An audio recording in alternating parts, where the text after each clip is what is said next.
So we went, and I got a little analogy while we were there. Something about taking time off and away from your home, like, brings in new ideas, new thoughts. I never realized how important vacation time was for the brain, for the parent, for the family. Vacations used to be when the kids were little, just more work. So I avoided them. And I'm sure many of you with little kids are still doing that. Like, travel with small children is exhausting. It is not a vacation, and you need a vacation from the vacation. Now that my kids are finally old enough and we only are traveling with 2, not 5, it's gotten really easy and actually quite enjoyable. So we're sitting at the beach, and there's this little bird. You know how they're hopping around and they go in and out of the waves trying to get little food, and they're the cutest little birds. And I'm watching this bird, and it comes up right close to our feet because we're right at the edge of the water watching. This little bird comes up close and then hops away, and then comes up close and hops away.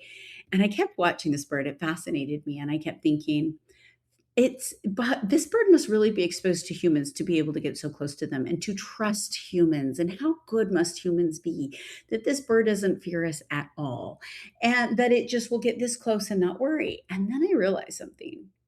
My mindset shifted. It was like there was a voice that said, "No, it's not you, it's trusting. It's self that it trusts." And then I realized, no, the bird doesn't care what's around him. He trusts himself to get himself out of a bad situation. He's done this long enough. He knows the process.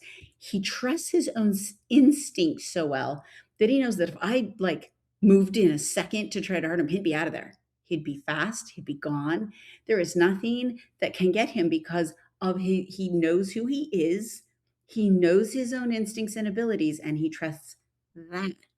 His trust is not in the people around him, in the waves that are around them that could splash him at any minute. It wasn't in an animal that could fly by any minute. No, it was in his own instincts and his own abilities that allowed him to be freer, to get closer to dangers, to check out the world. So, with this analogy in hand, this was my analogy, and I thought, okay, as a mother, okay, personally, how can I get to a place of individual trust in myself, in my own abilities, in who I am, so that the world is not about who you trust. It's not about, I have to trust a government system, I have to trust a religious system, I have to trust whatever that is, right?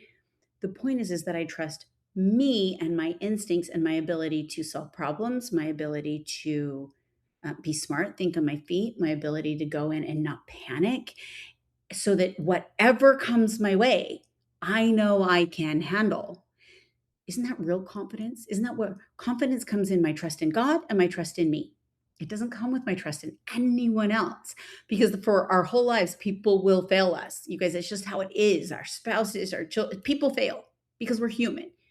God never fails, and we can learn to trust ourselves. So then I took it one step further, and I'm like, okay, but how do I become a mother who teaches her children that they are problem solvers, to trust themselves and their abilities and who they are to get out of any situation, to stay away from danger, to be able to live risky, right, in a happy, full life kind of way, while still being safe, while still understanding that they can get out of different situations, while still knowing they have a support system. And so as I was just pondering all of this, and this was my weekend pondering, is how? How do we become that? And how do we pass that on to our children so that they too can be problem solvers? They too can have confidence in who they are, where they're going. And to me, that's really what motherhood and homeschooling is all about. Not about the math and the reading and the writing. Yeah, yeah, yeah. We got to do those things. But about who this child is as a child of God, and are they able to solve their own problems? Do they know how to solve problems? Do they know who to go to when they're in trouble? Do they have the confidence in themselves and in their abilities to live their lives to their fullest? That's my thought. That's what I'm pondering right now. So you're welcome to join me in that pondering, but I just wanted to share that with you today because that bird is just something about it, just really, really taught me a lesson.